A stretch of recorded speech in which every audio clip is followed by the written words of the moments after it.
Très bien, j'ai le plaisir de vous accueillir encore une fois aujourd'hui pour ceux qui nous ont suivis pendant toute la journée.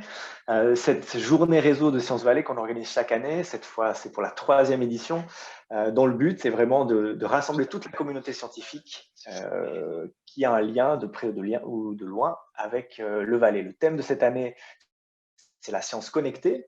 Ce matin, on s'est vus tous ensemble à 8h30 pour un petit déjeuner sur le thème des pionniers d'Internet, l'épopée de VSNet. On a regardé ensuite de 12h à 13h une session sur la vulgarisation scientifique 2.0. On avait invité 3 experts et expertes de la communication scientifique en ligne. Et puis ce soir, une table ronde qu'on vous propose autour de ce thème de l'université du XXIe siècle. Est-ce qu'elle sera 100% en ligne? On a eu aussi le plaisir de participer à 2 sessions, une à 10h et une à 16h. Donc matin, après-midi, on était à la rencontre de toute la communauté des chercheurs et des chercheuses qui sont aux 4 coins du monde. C'était aussi des belles rencontres. Donc ce soir, pour cette table ronde qu'on vous propose, j'ai le plaisir de passer la parole à Sophie Dorsat du Nouvelliste qui va modérer cette session. Bonsoir Sophie. Bonsoir Alexandre, bonsoir tout le monde. Alors, avant de démarrer la discussion, la table ronde, on va présenter les 4 intervenants qui sont avec nous ce soir pour parler des enjeux et des opportunités de l'université, de la formation tertiaire en ligne, à distance. Alors, avec nous, nous avons Yves Ray. Bonsoir Yves Ray. Bonsoir à tout le monde. Vous êtes chef du service des hautes écoles à l'État du Valais. Alors, depuis fin octobre, la formation tertiaire en Valais est passée à distance à cause des normes sanitaires liées au Covid. Vous nous expliquerez les enjeux, les défis et les opportunités que soulève cette expérience en direct. Et avec nous, nous avons également Damien Caron, directeur d'Unidistance. Bonsoir Damien. Bonsoir tout le monde. Alors, vous êtes un habitué, vous, de la formation à distance parce que l'institut universitaire que vous dirigez a 30 ans d'expérience dans le domaine. Cet automne, Unidistance a accueilli 2100 élèves, soit 30% de plus que l'automne passé. Est-ce que c'est l'effet coronavirus? On n'a jamais autant parlé de formation à distance depuis ce printemps. Vous aussi, vous avez dû un peu remodeler votre façon de faire. Vous nous expliquerez tout ça dans un instant. Mais pour commencer, on va voir une petite vidéo de présentation de Unidistance sur le bachelor en mathématiques, qu'on comprenne un petit peu comment ça s'organise.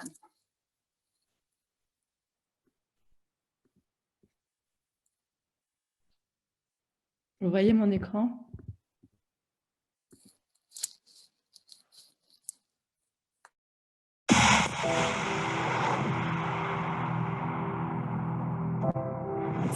Notre objectif est de vous donner une excellente formation en mathématiques.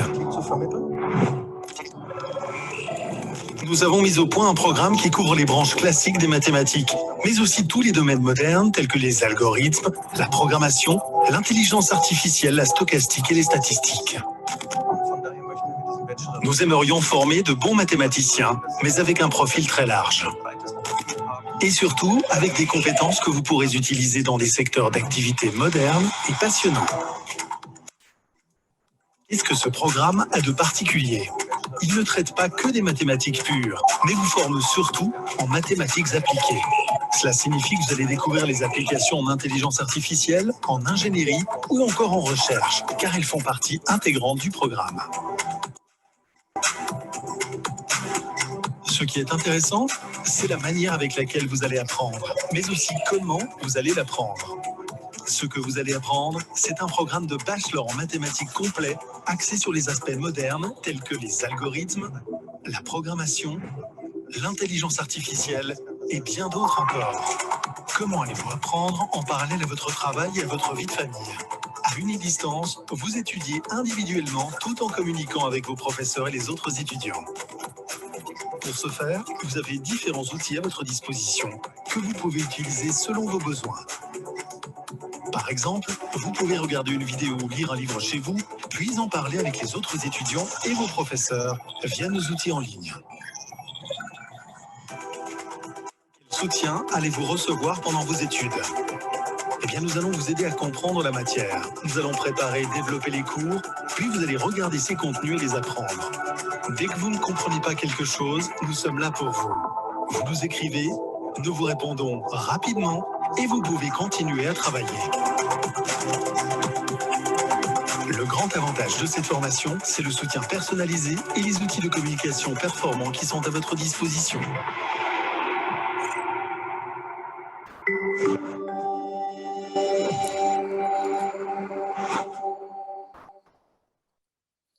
Alors voilà pour le modèle d'université à distance, mais avec nous, on a aussi Olivier Crouzet. Bonsoir Olivier.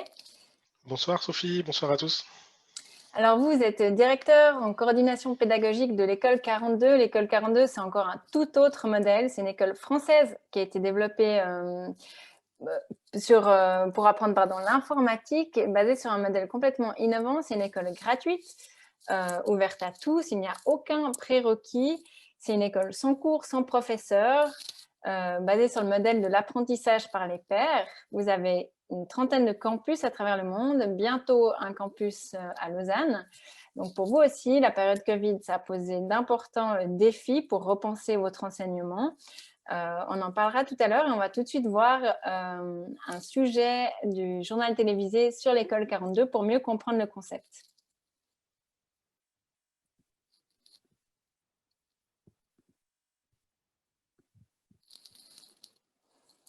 L'école 42 de Paris fête ses 5 ans. Le concept, une formation en informatique gratuite, sans horaire et sans professeur.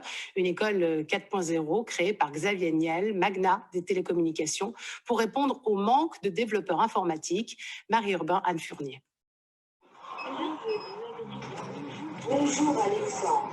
Voici l'entrée dans une école parisienne plutôt à la mode. Alexandre, ex-employé de Banque Genevois, la fréquente depuis l'automne. Il rêve d'un emploi dans la sécurité informatique. Ici, pour seul professeur, des ordinateurs, 7 jours sur 7. Le sésame, la programmation, pendant 3 ans généralement. 42 est vraiment axé code, 100%. Donc vraiment apprentissage par rapport à des projets. Donc il n'y a pas de professeur, on n'est pas dans une salle à écouter pendant 8 heures un professeur. On est vraiment complètement libre. C'est à nous d'aller chercher l'information. Parrainé par le magnat des télécoms Xavier Niel, l'école 42 n'a pas de diplôme officiel. Pourtant, chaque année, 70 000 candidats sur le net, 1000 retenus. Des allures d'usine à neurones, des accros de l'écran, une adresse où l'on promet créativité, esprit d'équipe et surtout un avenir professionnel. Ce qui se passe généralement, c'est que les étudiants partent en stage et à la fin de leur stage, on leur propose un CDI, un contrat durée indéterminée. Moi, j'ai bon espoir effectivement que le nom 42 soit connu en Suisse. Lui, cet ancien pirate informatique, a cofondé cette école. À ses yeux, le paradigme arrive à un moment clé pour digitaliser l'économie française. On est très en retard sur le volume. C'est-à-dire qu'il y a plus de besoins qu'on est capable de fournir d'étudiants aujourd'hui. On a une extrêmement forte demande et il y a effectivement en plus des étudiants, des filles de cerveau qui vont à l'étranger. Car derrière, c'est la chasse aux talents avec des premiers salaires souvent supérieurs aux ingénieurs, 50 000 € par an. Dans son bureau parisien, Hugo Michalski parle d'une forte concurrence avec les pays anglo-saxons. Élève durant 2 ans à 42, il a créé une start-up pour des jobs temporaires. Je serais très heureux s'il y avait plein d'écoles qui sortaient du type 42 un peu partout pour que justement on arrive un petit peu à endiguer ce manque de main-d'œuvre qu'on a aujourd'hui en France. Ça avec aussi un certain shift dans l'état d'esprit et le français sur l'évolution de carrière et la reconnaissance des personnes qui ne vont pas forcément gérer des équipes, mais plus pousser leur expertise. L'école 42, une alternative adaptée à la digitalisation ambiante, reste un mystère jusqu'ici déclaré indécodable. Seuls 15% de filles. Il y a 10 ans, la ville de Lausanne changeait de visage avec l'arrivée. Voilà, alors seulement 15% de filles, mais là on va faire la part belle à Roxane Barclay, qui elle est une étudiante à l'Extension School de l'EPFL. Bonsoir Roxane, vous êtes avec nous? Bonsoir. Alors vous avez étudié la traduction à l'Université de Genève comme première formation. Vous avez eu plusieurs années d'expérience professionnelle dans le domaine de la gestion de projet et vous avez choisi de reprendre des études pour cette fois vous former en développement informatique. Donc, vous nous parlerez de votre expérience en tant qu'étudiante d'un programme qui se fait à distance, en ligne. Vous étudiez chez vous, vous nous expliquerez les avantages, les inconvénients, les difficultés peut-être de ce modèle. Et on va tout de suite commencer du coup la discussion sur les défis et les opportunités que pose cette période Covid pour les différents instituts qui sont ici avec nous. Hier, on entendait sur les ondes de la RTS Giorgio Zanetti, qui est le vice-recteur de l'UNIL. Il disait « L'enseignement à distance, ce n'est pas l'UNI que nous rêvons pour demain ». Donc, j'aimerais vous faire réagir, Yves, à ça. Vous me disiez, vous, pour la HES, la partie professionnalisante, le faire à distance, ça reste encore la grosse difficulté. Et que de toute façon, si vous ne croyez pas forcément en un modèle 100% en ligne, tout le monde aurait trop à y perdre, vous me disiez. Expliquez-nous. Oui, tout à fait. Les défis que doivent relever l'ensemble des institutions, surtout en cette période de Covid, qui est dans les faits à la fois un magnifique accélérateur, puis aussi un magnifique laboratoire d'expérience. Mais dans cette partie expérientielle, les institutions ont plusieurs défis à relever. Le premier, c'est vraiment assurer la continuité des enseignements. Chacun a son propre modèle actuellement, et bien entendu, dans une évolution, être totalement disruptif et ne plus pouvoir assurer la continuité d'enseignement serait quelque chose de dramatique pour les institutions. Ce que l'on remarque au niveau de ce qui s'est passé durant la première phase, respectivement ce qui est en train de se passer sur la seconde phase, c'est que les institutions ont tout mis en place avec leur culture propre pour vraiment garantir cette continuité des enseignements. Et ça, c'est un élément qui est absolument important. Ce qui est extrêmement important, c'est quels que soient les modèles, c'est que soit à l'intérieur d'une institution, soit entre institutions, c'est qu'on a une telle diversité de situations, de contextes, qui fait qu'il n'y a pas un seul modèle qui va pouvoir primer. Dans certains lieux, on a vraiment une logique où la partie pratique, la partie apprentissage par la pratique est fondamentale. Et là, c'est clair que des modèles totalement distanciels ont leurs limites aussi dans cette logique de mise en pratique, qui ne peut pas se faire uniquement par la base de simulation ou autre. Il faut être aussi dans des éléments concrets et aller proche des machines, dans des laboratoires pour le faire. Et ça, c'est que le présentiel qui peut le faire. Donc cette diversité des situations, elle doit être prise en compte par les institutions et faire en sorte qu'ensuite on donne des solutions les plus justes par rapport au contexte dans lequel on est. Toujours est-il que de nouveau, comme je disais, paradoxalement, cette pandémie pour les institutions, elle leur permet de se re-questionner et de se dire, est-ce que je vais profiter de ce magnifique accélérateur qu'on a à disposition. Malheureusement, la pandémie, ce n'est pas qu'un accélérateur, mais pour l'enseignement, il y a des opportunités à prendre. Olivier Crozier, vous, votre école, c'est vraiment basé sur l'apprentissage entre les pairs, que les étudiants échangent entre eux, s'aident, s'auto-évaluent même. Vous me disiez, le confinement, voilà, ça casse un petit peu. Vous me disiez, on a tout, techniquement, tout est possible pour faire à distance, mais du coup, l'enseignement, la base de l'école, ça perd un peu de sa substance. Mais déjà, vous réfléchissez, vous êtes en train de créer des nouveaux outils pour le faire en ligne, voire même créer une espèce de campus en ligne. Expliquez-nous ce que ça a provoqué chez vous, ce confinement, qui est en plus un confinement autrement plus strict qu'en Suisse. Donc, vous ne vivez pas la même situation. Oui, tout à fait. On a eu à la fois au mois de mars 2 mois complets de fermeture complète du campus, au moins du campus parisien, et en fait de l'ensemble des plus de 15 campus qui étaient déjà opérationnels à l'époque. Là encore, à nouveau, pour le campus parisien, on est sur une phase de fermeture complète. Et c'est vrai que, vous l'avez vu dans le reportage, on a ces grands open space avec des étudiants qui sont très autonomes. Donc, ils ont très naturellement, finalement, toutes les ressources pour pouvoir avancer et progresser dans leur cursus qui sont à disposition. On a déjà de base toute une infrastructure qui est là et qui leur permet d'être autonomes sur leur parcours. Mais il y a ce besoin, effectivement, pour nos étudiants d'être ensemble. qui s'est complètement arrêté au moment de ces pandémies. Donc on se retrouve dans une situation où d'un côté, on a eu très peu de modifications techniques, les choses qui étaient bloquées, qui ne pouvaient être faites que sur le campus, finalement, il a suffi d'ouvrir quelques firewalls, si j'ose dire, pour pouvoir permettre à nos étudiants de continuer à travailler chez eux. Ils avaient toutes les ressources qui leur permettaient de faire ça. Mais par contre, ils se sont retrouvés dans une situation où ils ont dû prendre davantage en main toute leur partie collaboration qui se faisait naturellement au sein de ces grands open space, à la machine à café, en train d'aller déjeuner à midi. Là, recréer de façon un petit peu plus artificielle ces choses-là sont plus compliquées pour nos étudiants. Et on a eu finalement à la fois une partie de nos étudiants qui ont saisi cette opportunité et qui très rapidement se sont retrouvés très à l'aise avec ces outils-là.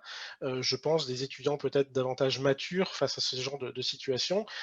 Et à l'opposé, et il y a eu un gap très net, une scission très nette entre ces deux groupes-là, à l'opposé, un groupe d'étudiants qui n'étaient pas du tout prêts pour ça, peut-être plus jeunes, peut-être moins matures, en tout cas qui n'avaient jamais abordé ce type de problématique et qui se retrouveront seuls chez elles, sont en difficulté et n'arrivent pas à recréer ces liens qui faisaient naturellement au sein des différents campus. Donc ils se retrouvent chez eux, ils ont peut-être plus de difficultés à se mettre au travail et ça fait partie des choses qu'on a constatées, une baisse d'activité vraiment très très flagrante chez une partie de nos étudiants. Et donc du coup, ça a dû déclencher chez nous, à la fois sur l'équipe parisienne, à la fois sur les autres équipes dans les autres pays, de devoir s'engager sur des choses qui n'étaient pas habituelles pour nous. On a sur Paris 4000 étudiants, 35 personnes dans le staff, donc on a conçu quelque chose qui à la base, avec les étudiants sur le campus, marche tout seul finalement. On a très peu besoin en tant que staff d'aller animer la communauté étudiante. Et là, il a fallu s'approprier un petit peu ce boulot-là. Il a fallu recréer artificiellement des zones où les étudiants vont se rencontrer, augmenter les rendez-vous qui étaient des rendez-vous mensuels avec les étudiants, qui sont devenus des rendez-vous hebdomadaires, se rapprocher des étudiants pour voir comment est-ce qu'ils avaient l'habitude de collaborer entre eux, s'il n'y avait pas des nouveaux outils qu'eux avaient l'habitude d'utiliser.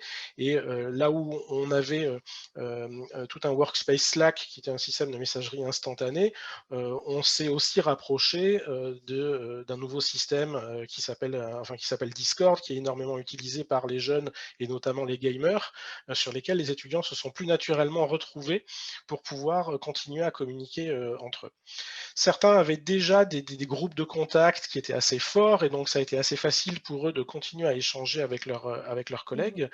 D'autres étudiants qui avaient besoin d'avoir, j'ai envie de dire, des contacts nouveaux, là se sont retrouvés effectivement nettement plus en difficulté et donc il a fallu pallier à toute cette difficulté de communication parce qu'on a beau dire aujourd'hui finalement, malgré des systèmes comme celui qu'on utilise ce soir pour cette visioconférence, tout un tas d'autres éléments qui permettent de faire du social en ligne, on ne retrouve pas encore la même qualité, je dirais, d'interaction que ce qu'on peut avoir physiquement avec une personne, une en face de l'autre. Il y a peut-être des évolutions qui vont, je dirais, arriver d'un point de vue technologique pour ça. De l'autre côté, il y a peut-être des habitudes aussi qui vont se créer. Cette pandémie va peut-être déclencher, je ne sais pas, des prises de conscience plus générales au niveau de la population et avoir plus naturellement des gens qui seront davantage aptes à gérer ce genre de situation. Alors ça, on le verra plus tard avec aussi les différences, peut-être que ça crée les inégalités ou pas entre les différents étudiants, ce système en ligne. Si vous êtes d'accord, on y revient plus tard. Oui. Et je donne juste sur ce sujet encore la parole sur les défis et les opportunités de cette période Covid à Damien Caron. Vous, vos étudiants, ils ont l'habitude de travailler à distance, ils s'inscrivent même pour ça à Unidistance. Vous avez un autre public que les universités normales, c'est des gens, la moyenne d'âge entre 30 et 35 ans, si je ne me trompe pas. Vous faisiez 95% de votre enseignement en ligne, vous êtes passé à 100%. Finalement, qu'est-ce que ça a changé pour vous, cette pandémie? Alors, c'est justement les 5% qui manquaient. Et l'énergie pour passer de 95% à 100% en cours de semestre, alors que tout est lancé pour justement avec un scénario d'apprentissage 95% à distance, 5% en présentiel, où les étudiants rencontrent les professeurs, où il y a les examens aussi qui se faisaient en présence, c'était ça l'enjeu. Parce qu'on a parlé de solutions déjà. La première chose, solution technique, quelle solution utiliser pour, en l'espace de moins d'une semaine, de couvrir l'ensemble des séances en présentiel, de les passer à distance, en ligne, alors que les outils qu'on avait à disposition qui marchaient bien jusque-là, puisqu'on les utilisait peut-être moins, n'ont pas supporté la montée en charge, où il a fallu en fait trouver d'autres solutions. Et puis voilà, alors les équipes internes ont été rendues en quelques jours faire des tests et s'apercevoir finalement, ouais, il faut faire des choix. Et puis ensuite, bon, il y a toute la notion de protection des données qui vient derrière. Mais voilà, l'enjeu, c'était de couvrir ces 5%, et ça a été énormément de travail. Ça veut dire à peu près 4000 examens qu'il fallait organiser. Donc, il fallait aussi accompagner les équipes enseignantes qui sont forcément, ils sont tous à distance. Donc, on ne les a pas sur le campus. On peut dire, voilà, on va vous prendre chaque jour, hein, on va du temps avec vous et puis on va faire en live. Il fallait l'organiser à distance. Mais en fait, quand ça a bien marché, ça demandait énormément d'engagement. Le fait de pouvoir, ce qui nous a aidé aussi, c'est que on a pris la décision d'envoyer en fait aussi le staff interne à la maison un jeudi après-midi, et le vendredi matin, tout le monde travaillait depuis la maison, parce que notre système de management de l'école est en ligne depuis maintenant plusieurs années. Donc, il est possible, voilà. Donc ça a été possible de le faire. On a pu supporter ce changement assez rapidement. Il n'y a eu aucun moment de difficulté pour ça. Là où il a fallu accompagner les équipes enseignantes, c'est ça qui a pris du temps, parce qu'il a fallu ils ont dû changer leur façon d'enseigner pendant le semestre. Ça, c'était, je dirais, le défi. Après, effectivement, pour les étudiants, on a des étudiants qui ont l'habitude de travailler à distance, parce que c'est le choix qu'ils font de venir chez nous, c'est parce qu'ils ont une situation de vie, que ce soit professionnelle, familiale, qui les empêche d'être sur un campus. Donc pour eux, malgré tout, c'était assez simple. Mais finalement, c'est pas tellement ça qui pose problème, c'est que les 5% de contact social, c'est ce côté social qui a manqué.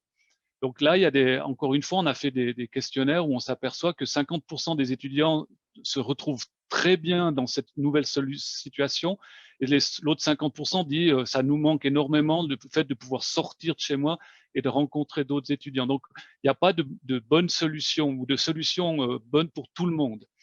Ensuite, il faut voir que les études, comme elles sont organisées, ça ne change pas énormément. Par contre, ce qui a changé, c'est la situation, on va dire, familiale avec ce confinement. On se retrouve à la maison, on se retrouve pour certains avec des enfants en scolarité ou en bas âge encore. Il y a tout ça à gérer en plus. Et il y a le travail tout d'un coup aussi à la maison, et les études. Donc, on a eu les premiers temps voilà, on s'est attendu et on a accompagné beaucoup. Donc, les premiers messages qu'on a donnés aux étudiants, c'est on enlève le côté obligatoire des présences. Donc, on a laissé libre le choix d'être présent à distance, je dis. Et puis, on a donné beaucoup de flexibilité pour l'organisation et le passage des examens, validation et tout ça. Et étonnamment, on s'aperçoit qu'il y a beaucoup plus de présence. Il y a beaucoup plus d'étudiants qui sont là, encore plus que normalement, on l'a vu aussi dans le lancement de l'année. Quand on a toujours 2 journées, une pour le côté alémanique, une pour le côté francophone, où on fait venir les étudiants pour leur présenter les études, comment ça va se dérouler. Cette année, on avait 100% de participation, parce qu'on l'a fait à distance. Donc, de ce côté-là, on voit qu'il y a un plus, un mieux. D'un autre côté, il faut trouver, c'est la grande question maintenant, parce qu'on a parlé de la première vague. Maintenant, on est dans une deuxième vague, il y en aura peut-être une troisième, on n'en sait rien, mais ça va durer. Donc, l'état de crise du mois de mars a fait place à une sorte de nouvelle normalité maintenant. Et cette nouvelle normalité, on est en train de la vivre, on est dans un intermédiaire et avec des questions qui se disent, mais comment on va continuer? Alors ça, on va revenir plus tard. Mais actuellement, donc, on continue à gérer, on le gère mieux parce qu'on a déjà plus de recul. Mais je dirais qu'il y a eu beaucoup de stress et beaucoup de travail pour passer juste ces 5% malgré tout. Alors, on va donner maintenant, vous le disiez, c'est une nouvelle façon d'apprendre. Bon, vos étudiants, ils savent apprendre, ils savent étudier en ligne, d'enseigner aussi. On va donner la parole à Roxane Barclay, qui est étudiante à l'Extension School. Juste avant de vous entendre sur votre expérience, on peut lancer une vidéo sur l'Extension School pour qu'on se rende compte de ce que c'est. Et on revient ensuite à la discussion.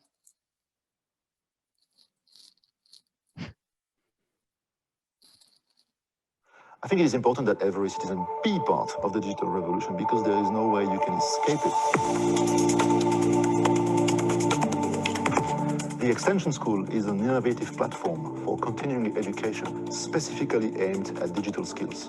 To be a citizen in the 21st century, where opinions are reshaped by digital media, you must understand these technologies.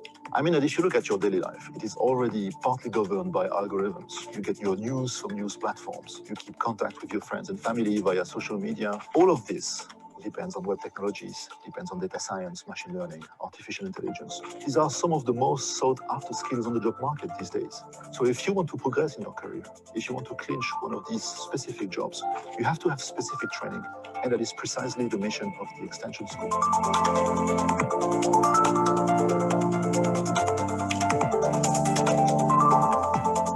We really want to give people polynumerical skills at EPFL Extension School. So we think of these skills as data, everything related to the web, cybersecurity, and mobile. These are sort of the 4 pillars on which the Extension School is built. We have different courses and programs at different levels, beginner, intermediate, advanced, and they can be taken whenever you want to. So you can learn at your own pace. So we should be clear that the EPFL in the EPFL Extension School doesn't stand for EPFL level difficulty, but for EPFL level quality. And we hope to have triggered your interest and see you online.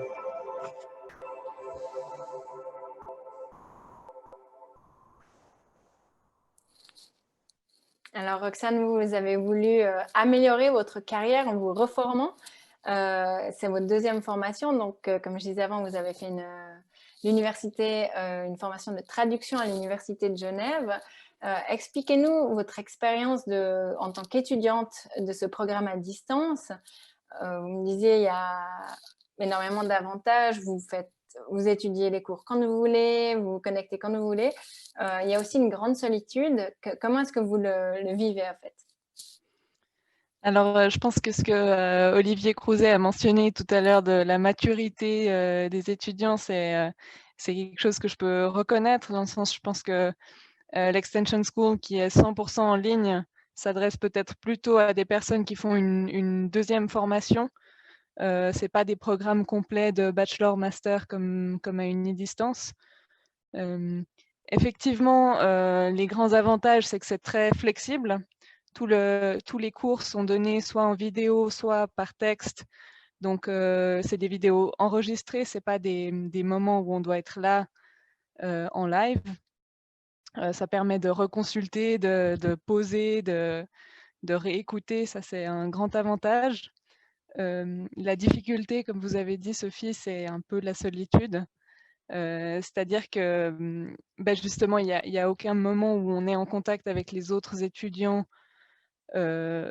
disons, de base. Après, il y a un groupe Slack, justement, pour échanger avec des étudiants. On a eu aussi il y a eu des événements en présentiel organisés par l'Extension School pour qu'on rencontre les autres étudiants.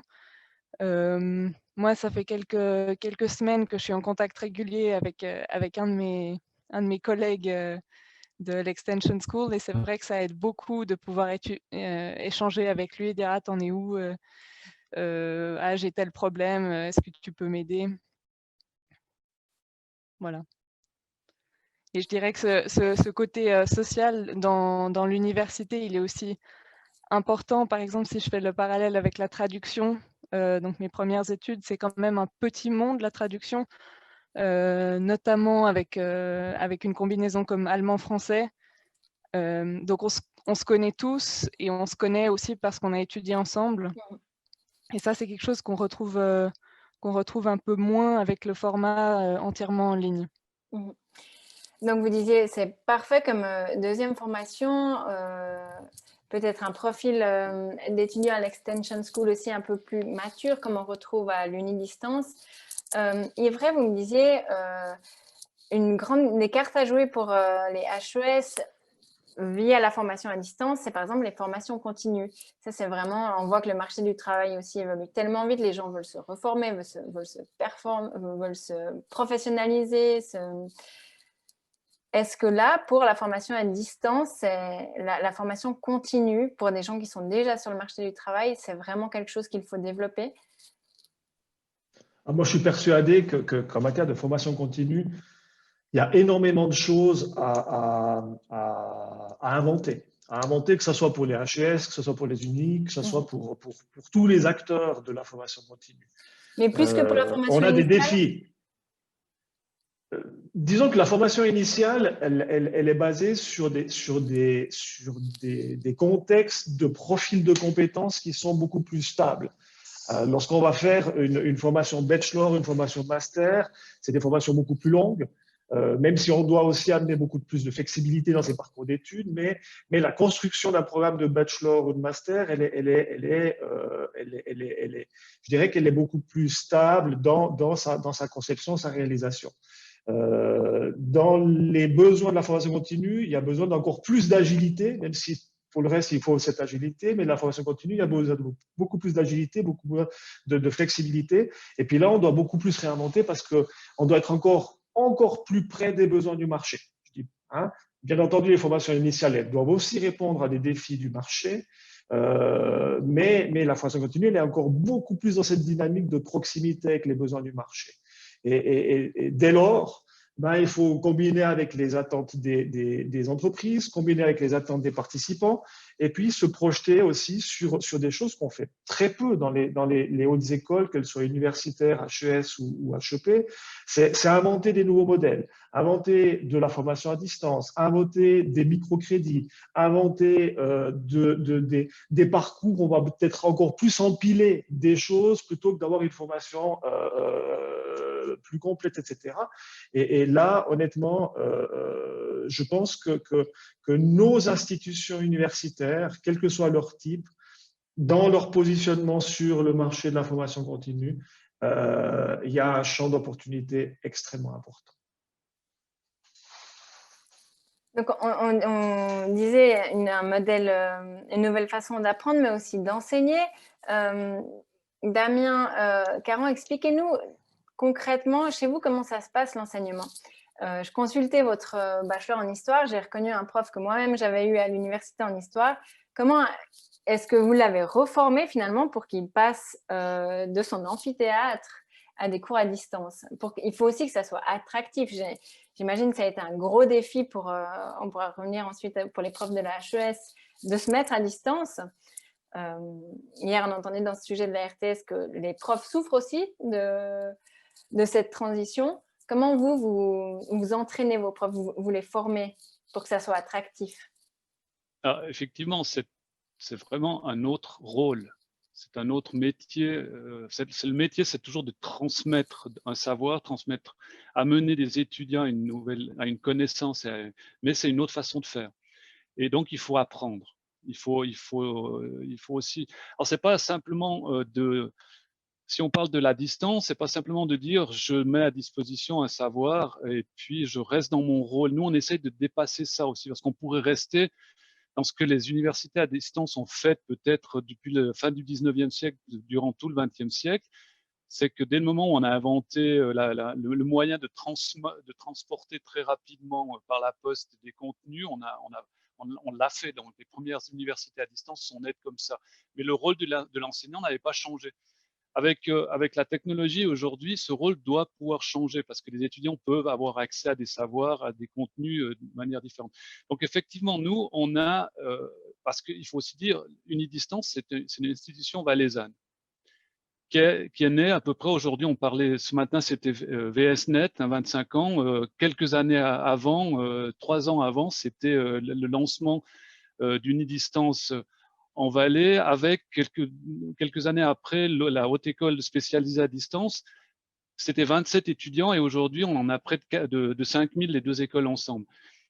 Donc, on n'a pas les moyens, on n'a pas eu les moyens tout de suite d'engager, de monter une université. Financièrement, on ne peut pas engager tout de suite suffisamment de profs pour avoir des… Donc, on a commencé en engageant, justement, comme vous l'avez très bien dit, des professeurs d'universités suisses ou même étrangères. On les engage chez nous sur mandat pour un module. Ils viennent donner un cours, un module avec un assistant. Mais quand ils viennent, il faut qu'ils puissent rapidement donner leurs cours et transmettre leur savoir de manière différente. Donc là, on a dû se réinventer. Et ça, on l'a entendu déjà, chaque université ou chaque institut essaie de mettre en place un modèle. Nous, on a des partenaires en Europe, on a pu aller voir ce qui se faisait en Angleterre, ce qui se faisait en Allemagne, ce qui se faisait en Espagne. En France, il y a un système différent. Toutes les universités avaient un petit peu un centre d'enseignement à distance. On a été voir ce qui se faisait ailleurs. Mais ensuite, il a fallu s'adapter et puis lancer par rapport à la situation en Suisse. Donc, on a des profs, effectivement, qui viennent. Alors, ces profs, ils sont comme nos étudiants. Ils ont beaucoup de choses à faire, ils ont peu de temps et il faut les accompagner. On parle déjà pas on forme pas des profs, on les accompagne. Déjà, il faut choisir un langage il faut les gagner à cette transition et ce changement. Donc, il y a eu toute une phase, je dirais, maintenant avec les jeunes générations de profs, ces gens, ils voient bien l'enjeu. Dans leurs propres universités, les gens qui enseignent chez nous maintenant, qui ont suivi, on a une équipe qui va les suivre et puis qui va les aider à les amener rapidement et de manière très effective à pouvoir enseigner. On les accompagne aussi durant tous les semestres. Et pendant cette crise, ces gens ont pu voir très rapidement la réalité, c'est-à-dire que ceux qui avaient l'habitude d'enseigner chez nous à distance, qui ont dû tout d'un coup passer dans leur université, on leur a dit faites de l'enseignement à distance. Sauf que là, la réalité était autour de cette fête, mais les moyens d'accompagnement n'étaient pas là. Donc, on a vu aussi qu'on a pu capitaliser, ils ont pu capitaliser sur leur expérience. Mais nous, on a mis des années à mettre en place un système efficace, rapide, pour amener ces profs à être effectifs. Donc, c'est tout un enjeu et c'est une pédagogie différente aussi. Et justement, concrètement, un cours d'histoire en amphithéâtre, un cours d'histoire sur une distance, c'est quoi la différence? Alors déjà, on va scénariser, on appelle ça une scénarisation. Le module est scénarisé, tout le cours, tout le semestre, l'étudiant sait qu'il a un parcours, il va acquérir des compétences durant le semestre et il va avoir une partie de travail qu'il va le faire seul, une partie où il y aura un projet qu'il devra délivrer, il y aura des moments où il va pouvoir entrer en contact de manière directe en ligne avec l'équipe enseignante, toute ou partie, des moments où il a des contacts avec l'ensemble des autres étudiants, où il va faire par exemple, ce qui est important en histoire, c'est de non seulement écrire, mais c'est aussi de savoir présenter. Donc, il va faire une présentation orale et les autres étudiants du groupe vont être là avec un rôle de critique. Donc, ça, il faut aussi développer ce rôle de critique. Donc, les autres étudiants vont jouer ce rôle-là. Et ils vont aussi, dans les moments où ils se rencontraient, puisque maintenant, c'est plus le cas, mais ils se rencontraient vraiment physiquement, il y avait ce côté non seulement social, mais aussi de pouvoir aller venir discuter et puis argumenter. Donc, ce côté argumentaire était là. Donc, il y a le côté écriture. On remet des documents qui sont ensuite écrits. Donc, il y a un aller-retour entre des informations écrites, des informations orales, des rencontres online en présence, avec aussi un travail personnel de lecture, d'apprentissage. Et puis aussi, on laisse quand même aussi aux profs ce côté de travail de la scène, c'est-à-dire qu'il y a une sorte de petite conférence, on les garde aussi. Donc, c'est un ensemble. Les modules, il faut les voir vraiment comme un ensemble, comme un tout organisé, scénarisé, avec des moments très fixes. Et par exemple, en histoire, à la fin d'un semestre, l'examen final, s'il y a un examen, des fois il n'y en a pas, quand la note de cet examen va compter pour un certain pourcentage du total. Mais sur tout le semestre, d'autres activités vont participer à la validation du tout. Donc c'est vraiment quelque chose de scénarisé, un peu plus complexe, mais l'étudiant reçoit l'information au début du module, il sait exactement le parcours qu'il va le faire à travers ce module. Donc c'est un petit peu ça. Après, il y a chaque module, il y a aussi cette liberté académique qu'on laisse aussi aux équipes enseignantes. C'est aussi quelque chose de fondamental. Donc, scénariser les cours de manière différente. À la HES Ivray, vous me disiez, vous avez créé un MOOCs, qui est ces formations en ligne gratuites pour former précisément les professeurs à l'enseignement à distance. Comment est-ce qu'ils ont réagi, ces professeurs de la HES? Je discutais avec un professeur de la HES de Berne, qui lui aussi a dû s'adapter à l'enseignement à distance. Il me disait, ça me prend beaucoup plus de temps en fait. Parce que mais c'est vrai que là, alors je partage, hein, et un des défis dans cette gestion de la pandémie, de la crise du transfert de l'enseignement présentiel en distance pendant le Covid, première phase, c'était pouvoir accompagner les enseignants dans cette nouvelle manière d'aller enseigner. Parce que du jour au lendemain, on les a fait passer d'un enseignement présentiel dans les salles de classe à un enseignement distanciel avec les étudiants autour de nous. Et un des challenges que la HESSO a relevé, mais que les autres institutions également avaient relevé, c'était mettre en place des dispositifs qui permettaient de soutenir les enseignants dans ces changements. Et là, il y a une diversité et foison d'idées, d'initiatives, mais avec un rôle qui était extrêmement toujours présent, c'était comment, et je rejoins ce que disait Damien Caron tout à l'heure, c'est comment on aide le prof à scénariser son enseignement. Et quels sont les outils qu'on va lui donner pour mieux scénariser l'enseignement dans un contexte donné. Et là, l'exemple que je peux mettre en exergue, c'est le fait que la HESSO a développé toute une série d'outils, dont un outil, un MOOC à destination des enseignants et qui donnait les pistes, les outils pour le faire. Et puis, c'était complété ensuite par des répondants pédagogiques dans les écoles, dans chacune des écoles, qui continuent à soutenir les profs dans une logique de proximité, hein, mais tout en restant à distance, mais comme ils étaient entre collègues, où ces répondants pédagogiques vont soutenir les collègues et puis donner des pistes, notamment pour comment je vais faire tel ou tel enseignement avec tel ou tel type de classe, etc. Et cette dynamique, ce réseau qui a été mis en place entre les responsables pédagogiques, les soutiens pédagogiques, tout le dispositif technico-pédagogique avec les outils informatiques à disposition et les enseignants, c'est quelque chose qui a permis de passer cette crise et d'avoir un résultat in fine où les exigences, les niveaux de qualité attendus ont pu être dans les grandes lignes garantis.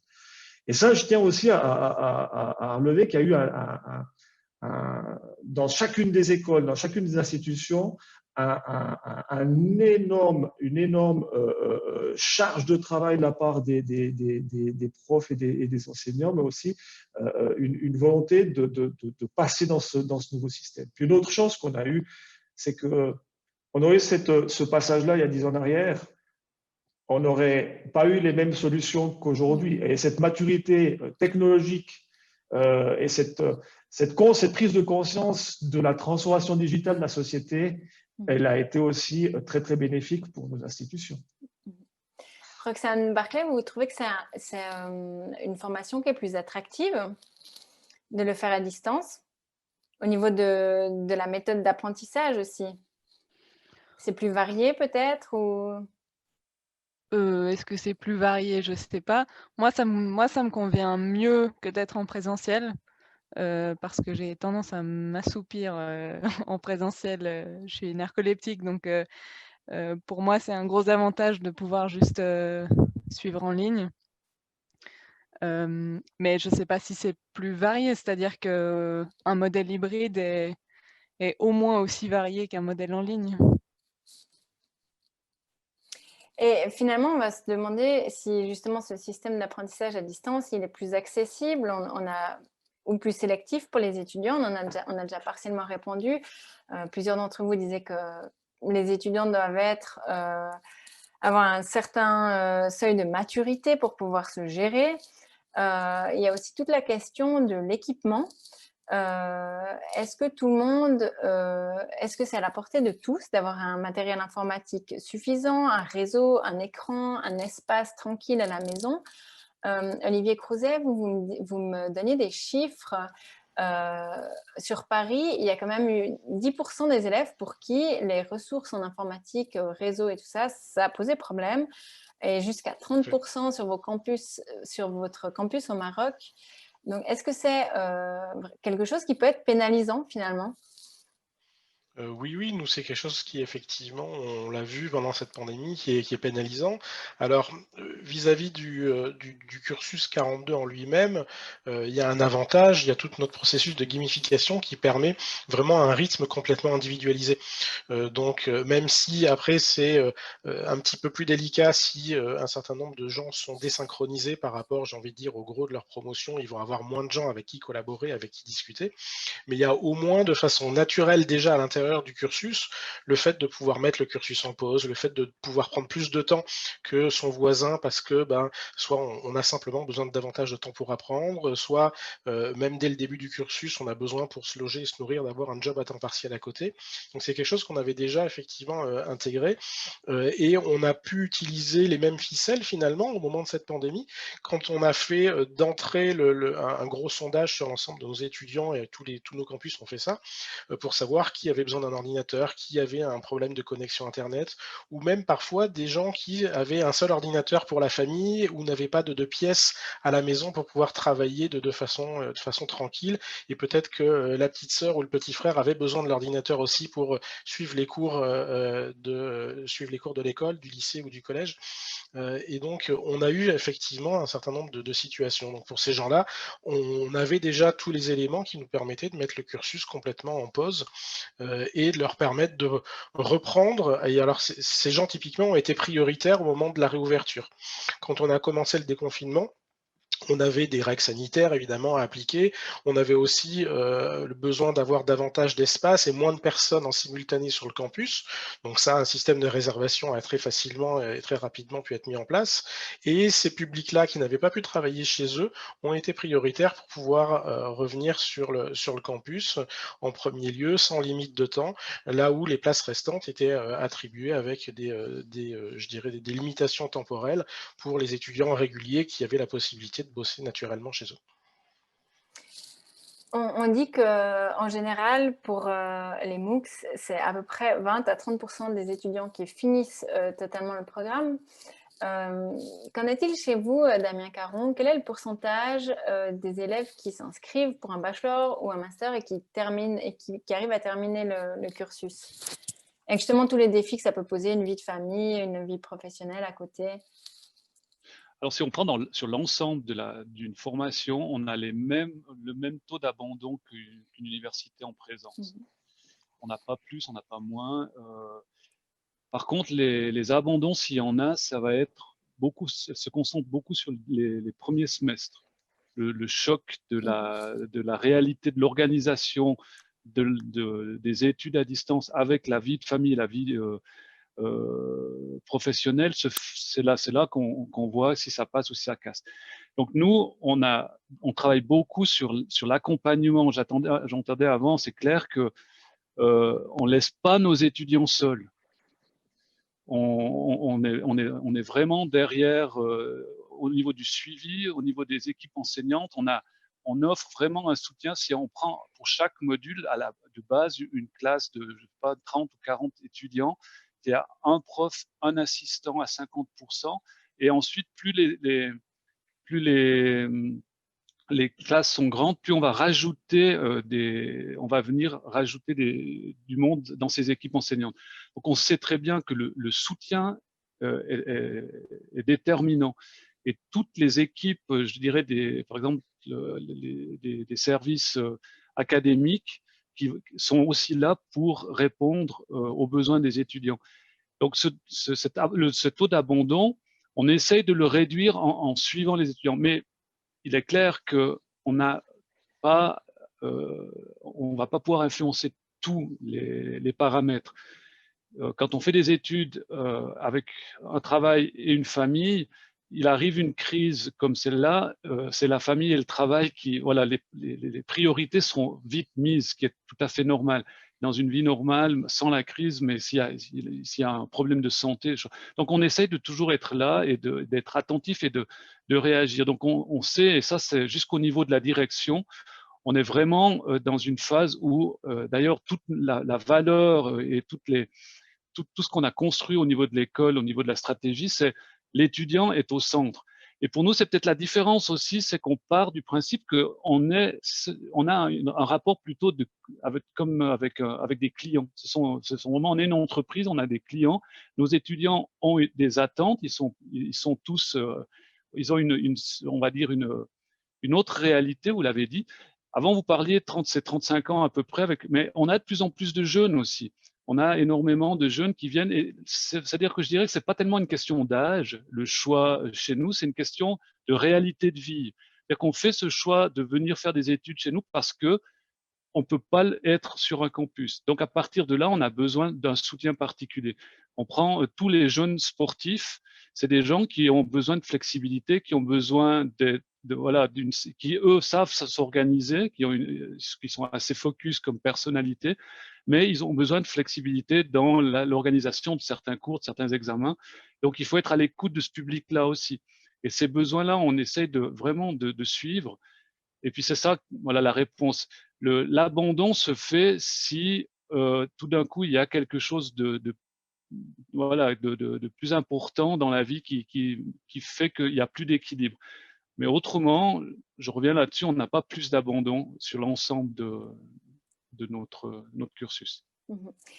Yves, est-ce que vous avez peur des conséquences justement de cet enseignement à distance sur les résultats semestriels des étudiants? À quoi est-ce que vous vous attendez?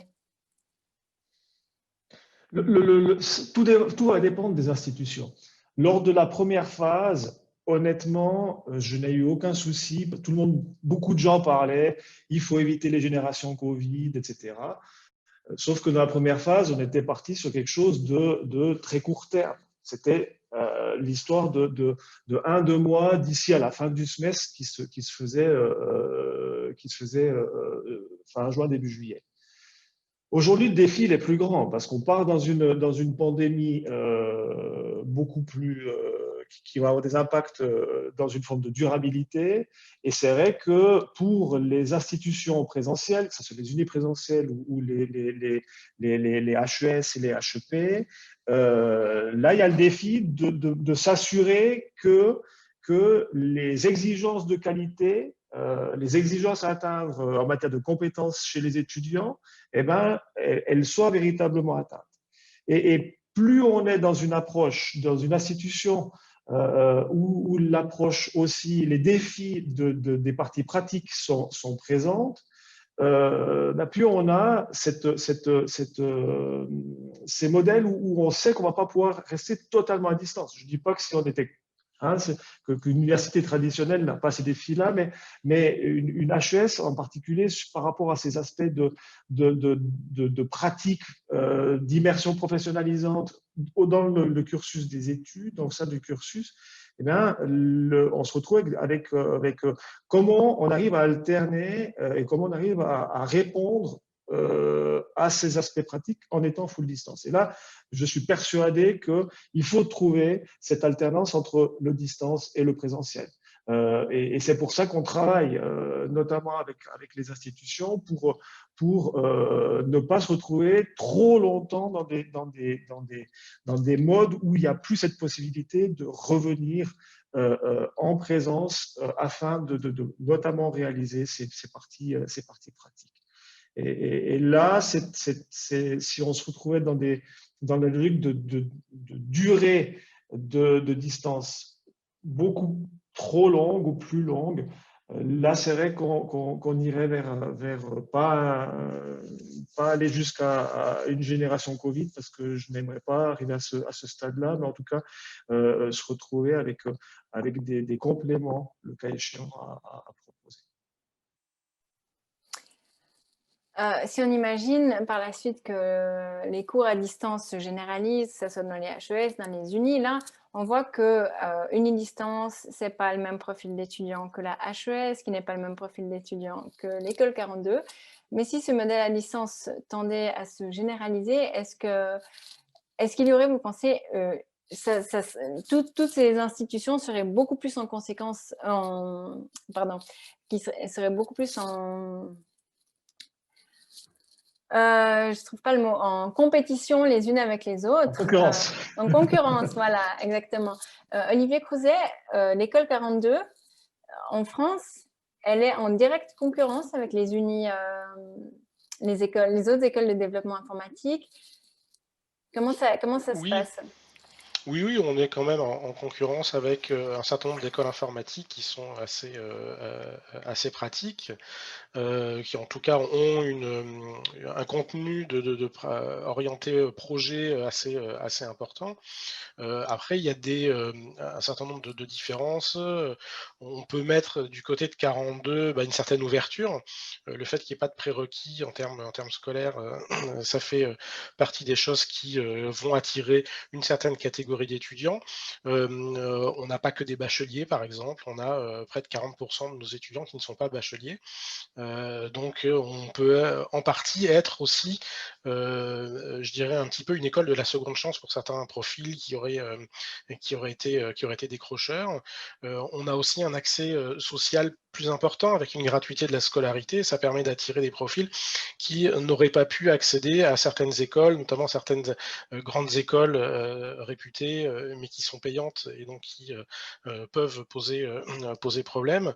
Donc, je pense que d'une part, par rapport à l'appétit des jeunes générations, finalement, il y a beaucoup de candidats qui vont pouvoir trouver chaussures à leurs pieds parmi tout ce qui existe aujourd'hui, au moins sur le paysage éducatif français. Et puis, de l'autre côté, également, en termes de besoins dans les entreprises, il y a, je pense, là également de la place pour beaucoup d'étudiants. La compétition, je dirais la concurrence reste assez bon enfant vis-à-vis des autres écoles spécialisées en informatique. Par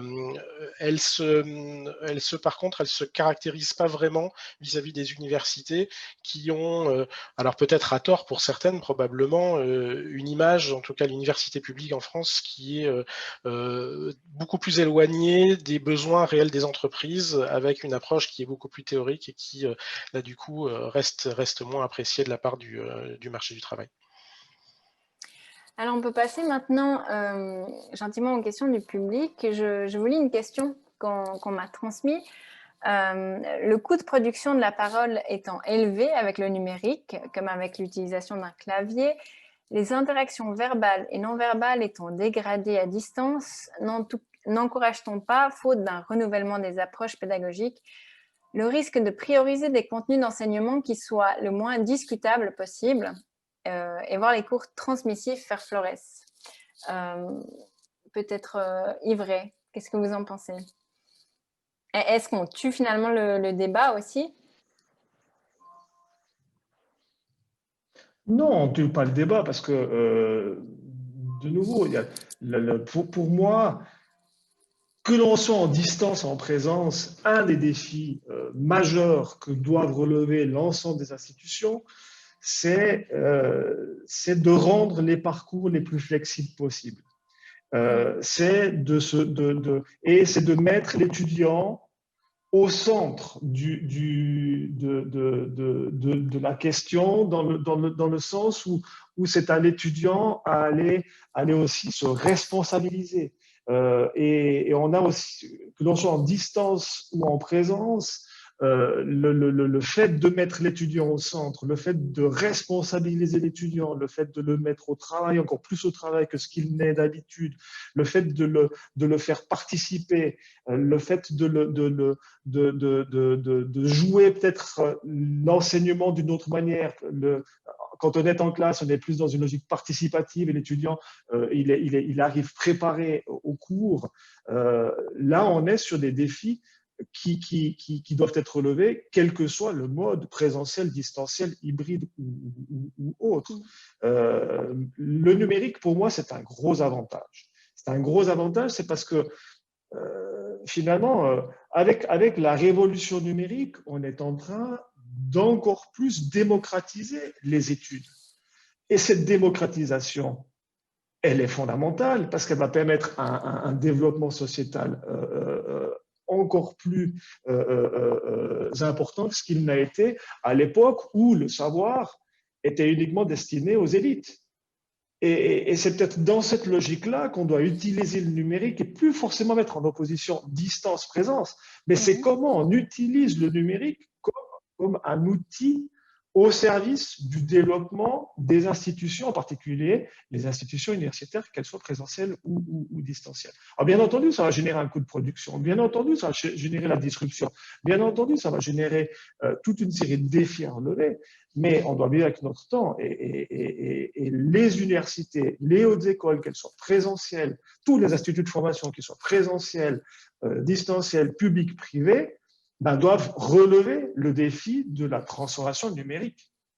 Et c'est peut-être ça la vraie question qu'on devrait se poser dans nos institutions. Damien Caron, peut-être vous aimeriez réagir?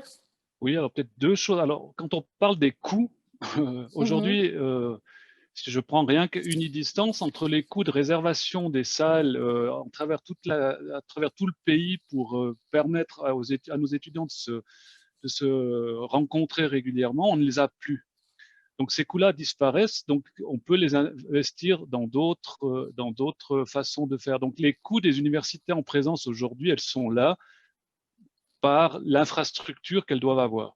Donc le coût de l'enseignement et de l'école, il existe. Ça, il va toujours rester. Mais moi, je trouve qu'au contraire, les cours transmissifs faire Flores, c'est ce que vous avez dit. Moi, c'est le contraire que je vois.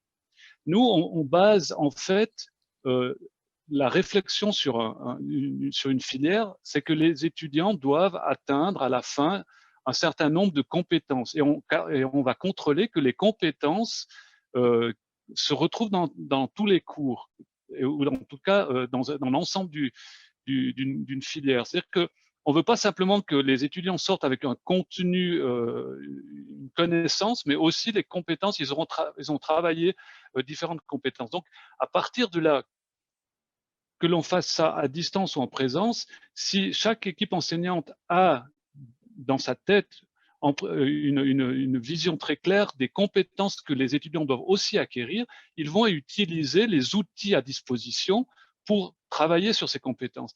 Donc aujourd'hui, je dirais que c'est moins de la transmission, des cours transmissifs qu'avant.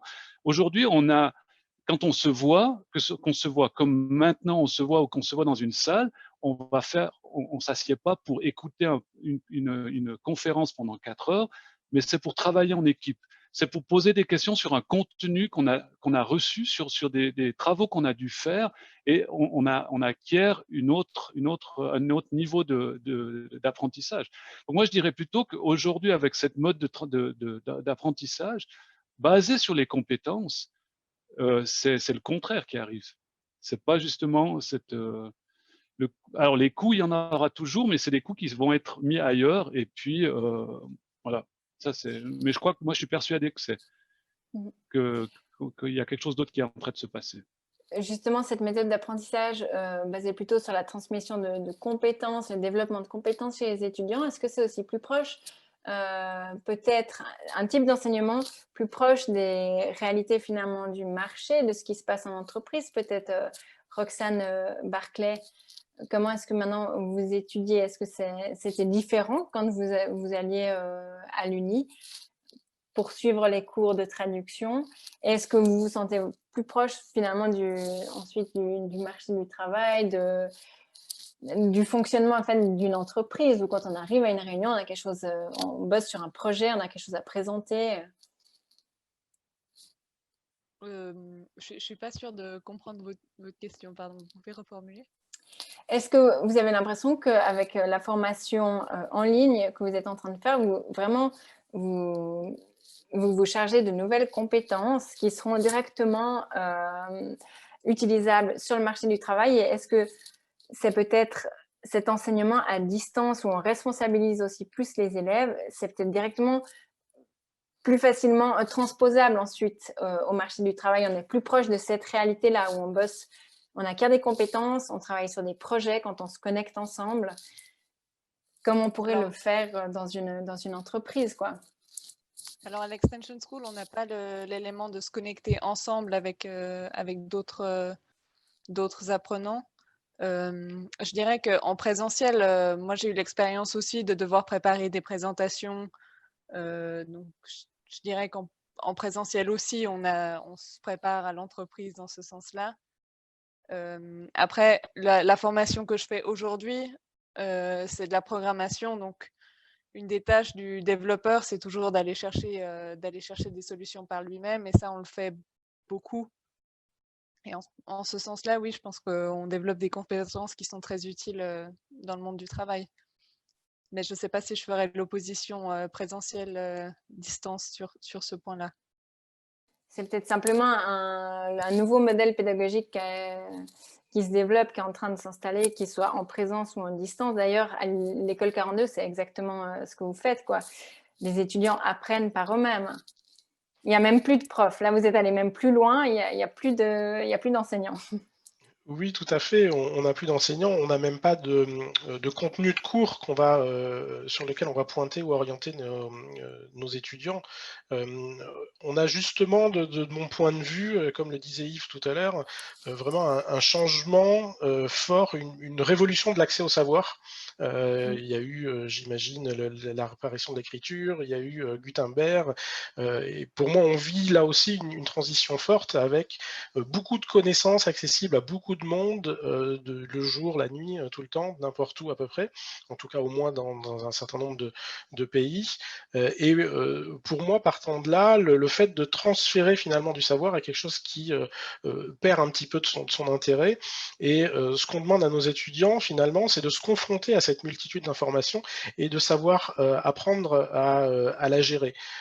Et on va toujours donner des challenges à nos étudiants pour lesquels ils vont pas avoir de solution, et leur rôle va être finalement d'aller chercher l'information et puis de la vérifier. Est-ce que l'information que j'ai trouvée, elle est bonne? Est-ce qu'elle est vraie? Est-ce qu'elle est fausse? Elle est peut-être complètement obsolète. En informatique, il y a cet aspect d'évolution très rapide des technologies, ce qui fait qu'on est donc obligé constamment de se poser la question, est-ce que la solution proposée par quelqu'un sur un blog il y a 5 ans est toujours valable aujourd'hui? Et on faisait allusion tout à l'heure à l'aspect débat entre étudiants. C'est quelque chose, nous, qui est absolument fondamental. Et notre contexte d'apprentissage qu'on a créé impose d'avoir ce débat entre étudiants, ou en tout cas même ce débat ne serait-ce que déjà avec soi-même, cette remise en cause des informations qu'on a pu obtenir, et puis après le débat avec ses collègues de promotion pour pouvoir arriver à trouver une solution. Et si on n'a pas ce débat-là, si on n'a pas cette réflexion-là, on a très vite des étudiants finalement qui vont se retrouver complètement en échec sur la scolarité. C'est pour nous un point de passage complètement obligé à l'intérieur du cursus de 42 pour nos étudiants.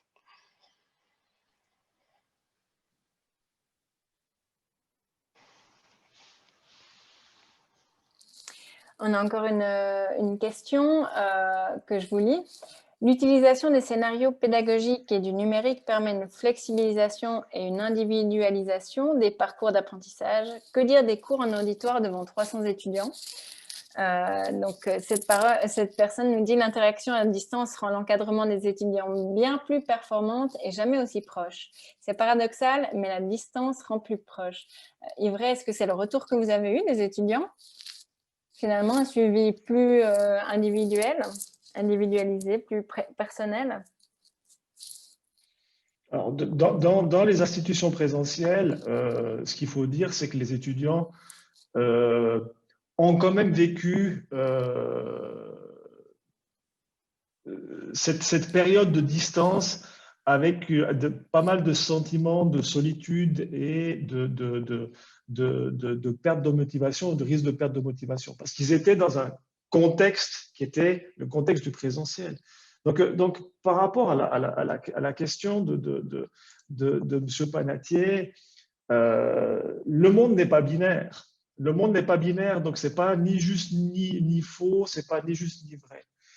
Moi, je reste persuadé que même pour une institution présentielle avec des cours en auditoire dans certaines facultés de 300, 400, 600 personnes, on arrive aussi à faire de l'interaction. On arrive aussi à jouer des différents scénarios pédagogiques. Moi, j'ai des collègues dans certaines universités qui enseignent dans des grands auditoires et qui arrivent à jouer de la dynamique dans les auditoires. Puis après, c'est aussi des alternances entre le cours en auditoire et l'ensemble des laboratoires qui sont connectés avec ce cours-là, etc. Donc, c'est de nouveau, on revient dans une logique de scénario complet d'apprentissage contextualisé dans une formation. Et le défi pour toute institution, c'est la cohérence du parcours d'études avec la cohérence du développement des compétences. Et si, dans la construction des parcours d'études, dans la construction des formations, on travaille sur cette cohérence de tout le parcours de formation avec des approches pédagogiques qui sont centrées sur l'apprentissage et le développement de compétences chez les étudiants, qu'on soit en présence, qu'on soit en distance, qu'on soit en petits groupes, en auditoire, eh bien, on va trouver les solutions pour répondre à ces défis qui sont des défis après structurels. Parce que, lorsque on est dans une faculté d'économie première année, c'est clair qu'on doit mettre des gens dans des grands auditoires. Puis quand on est dans une petite faculté ou un petit département avec peu d'étudiants, quand on a la chance dans le système HS d'avoir souvent des enseignements en plus petites classes, c'est une opportunité qu'il faut encore plus saisir. Mais c'est vrai que la distance, par contre, d'un côté, je partage ce que dit M. Panatier, c'est qu'elle permet des interactions qui peuvent être faites aussi en dehors des heures de cours. Et c'est ça l'avantage du distanciel. C'est le fait qu'on pourrait interagir quasiment 24 heures sur 24, 7 jours sur 7. Et là, on doit aussi utiliser ces opportunités. Puis comme je vous disais en début d'intervention de ce soir, c'est que chaque institution, elle va devoir scénariser en fonction du contexte. Pour gentiment clore cette table ronde, j'aimerais que chacun d'entre vous me dise ce que cette expérience du coronavirus a permis de créer comme nouvelles compétences, comme opportunités pour votre institution. Damien Caron, si vous devez développer une chose, garder une chose à améliorer, que vous avez appris ou une direction que vous devrez prendre pour Unidistance, qu'est-ce que ça serait? Alors, ce qu'on a pu faire grâce à cette crise, c'est faire à grande échelle, mettre en place à grande échelle des projets qu'on n'aurait peut-être jamais pu faire si on n'avait pas eu une situation de crise qui nous a donné cette possibilité-là. Donc, ce qu'on va essayer d'imaginer maintenant, c'est de jouer sur la présence et la distance. C'est surtout ça, c'est d'essayer d'aller dans du 100% peut-être distance dans certains cas, et surtout, c'est un petit peu ça, c'est de capitaliser sur ce que l'on a fait comme expérience positive. On voit qu'il y a des choses qui marchent, il y a des choses on va pas poursuivre, mais il y en a d'autres qui fonctionnent bien. Qu'est-ce qui marche que vous devriez citer concrètement? Alors, par exemple, qui a très bien fonctionné. Ce qui a très bien fonctionné, c'est qu'on s'aperçoit que gérer l'enseignement totalement à distance fonctionne très bien. Ensuite, ce qu'il faudra mettre en place, c'est le côté social. C'est-à-dire qu'il faut organiser des événements ou des rencontres sociales pour les étudiants. Mais ça peut être autre chose. Et là, je parle des étudiants, mais là aussi où je reviendrai, c'est un petit peu là-dessus qu'on est en train de réfléchir actuellement, c'est qu'il y a les équipes enseignantes, il y a les étudiants, mais il y a aussi le management d'une école à distance. Et là, on a fait énormément d'expériences grâce à cette. Et là, on va pouvoir aussi capitaliser. Comment on travaille avec des équipes qui sont dans toute la Suisse ou même à l'étranger. Là-dessus, on va pouvoir intégrer beaucoup plus cette collaboration à distance aussi au sein du management. Et ça, je crois que c'est quelque chose qui est pour nous très, très important. Olivier Crouzet, vous, avec cette expérience, cette période du Covid, vous allez développer ce campus en ligne où les étudiants pourront se voir en 3D? Alors oui, ça fait partie des idées effectivement qui sont venues assez naturellement, d'intégrer davantage finalement tout un tas d'éléments de communication et d'interaction sociale entre tous nos étudiants et de tous nos étudiants, tout campus confondu. Donc avoir un outil qui, au-delà de simplement supporter les différents parcours pédagogiques pour chaque campus, pour chaque étudiant, d'avoir aussi quelque chose de finalement une espèce de zone sociale, voilà, de campus virtuel, à voir quelle forme exactement ça prendra. Où les étudiants pourront naturellement se retrouver quand ils ne sont pas physiquement dans un campus.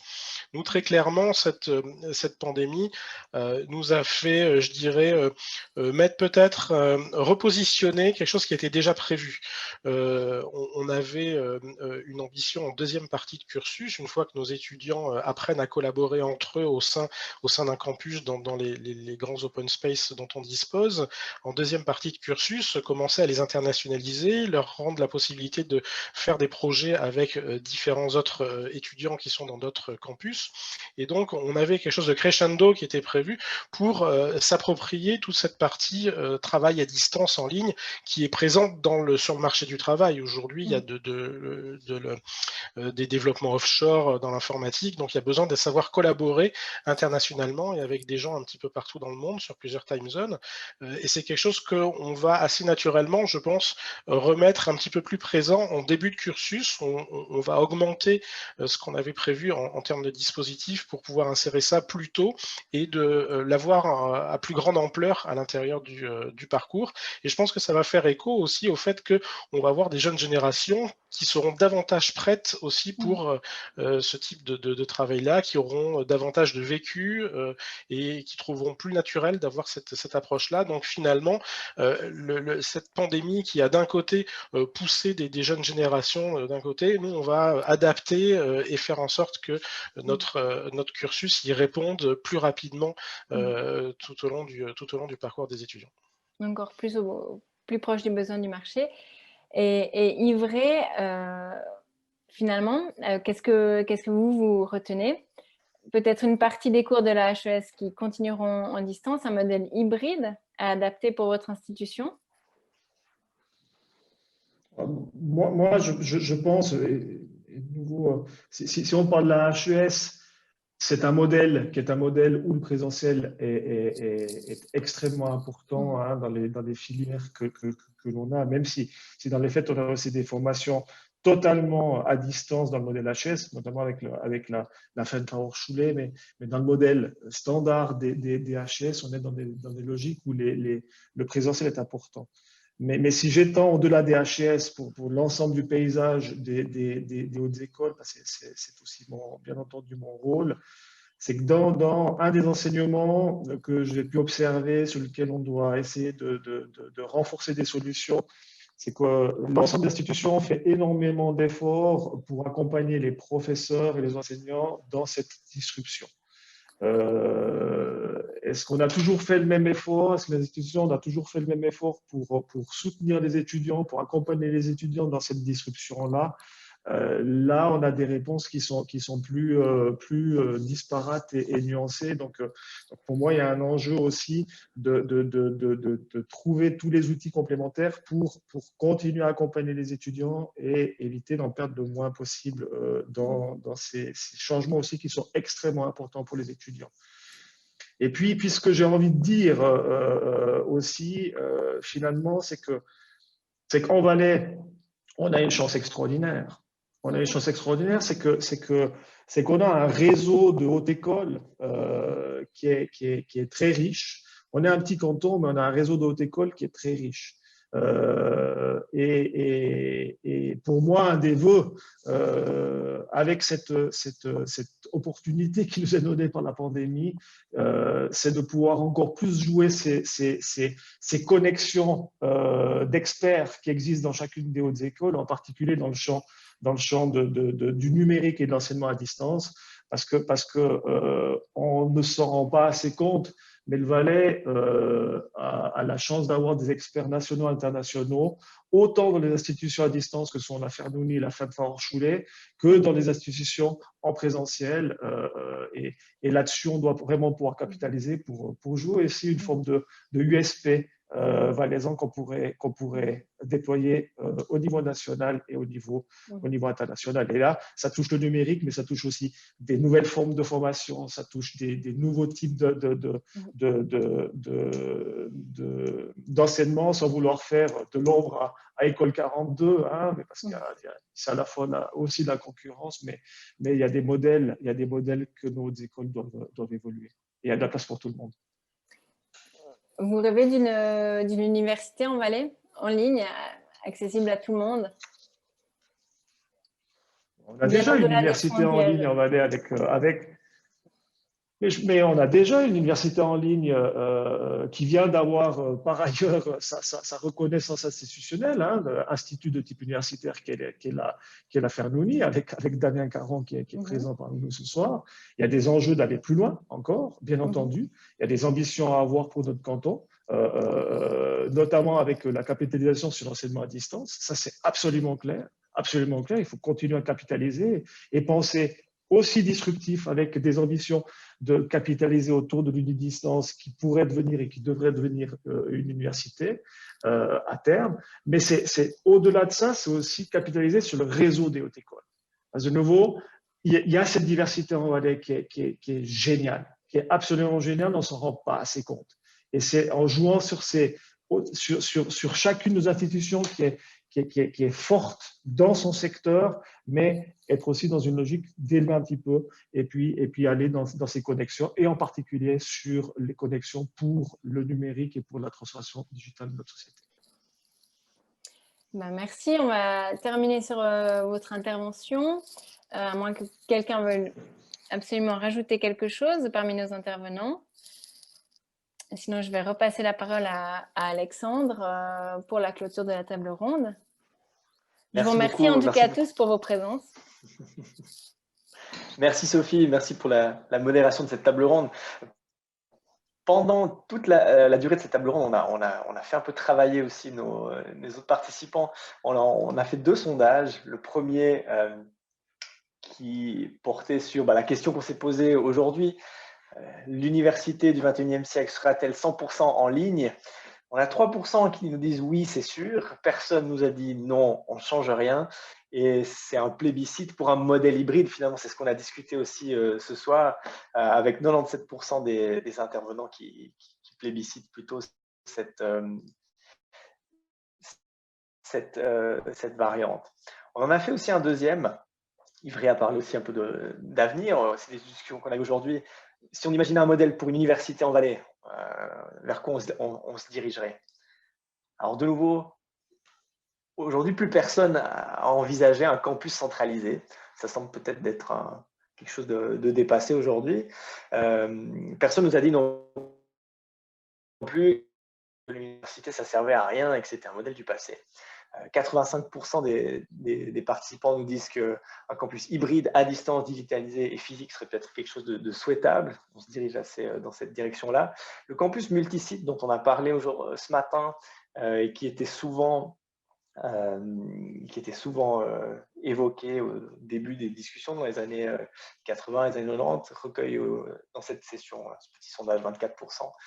Le campus 100% digitalisé par 12% des gens. Et puis, moi, le dernier qui me fait vraiment plaisir, c'est ces 5 personnes qui nous ont dit qu'ils étaient prêts pour un truc fou que personne n'a encore imaginé. On se réjouit d'imaginer qu'est-ce que ça pourrait être. Voilà, c'était un sondage sur la quarantaine de participants qui ont participé aujourd'hui, donc 33 pour le premier. Notamment. Voilà. Je vous remercie encore toutes et tous pour votre participation, pour toute cette journée. Si vous voulez continuer à suivre l'actualité de la science en Valais et aussi au-delà, c'est sur notre site sciencevallais.ch. On va parler de cette diversité. Vous trouverez aussi tout l'agenda de tous les événements qui sont organisés dans la région en lien avec la science. Et puis, moi, je vous donne encore rendez-vous l'année prochaine pour une prochaine journée réseau, mais j'espère qu'on pourra aussi partager encore des beaux moments d'ici là. Merci à toutes et tous, une belle soirée.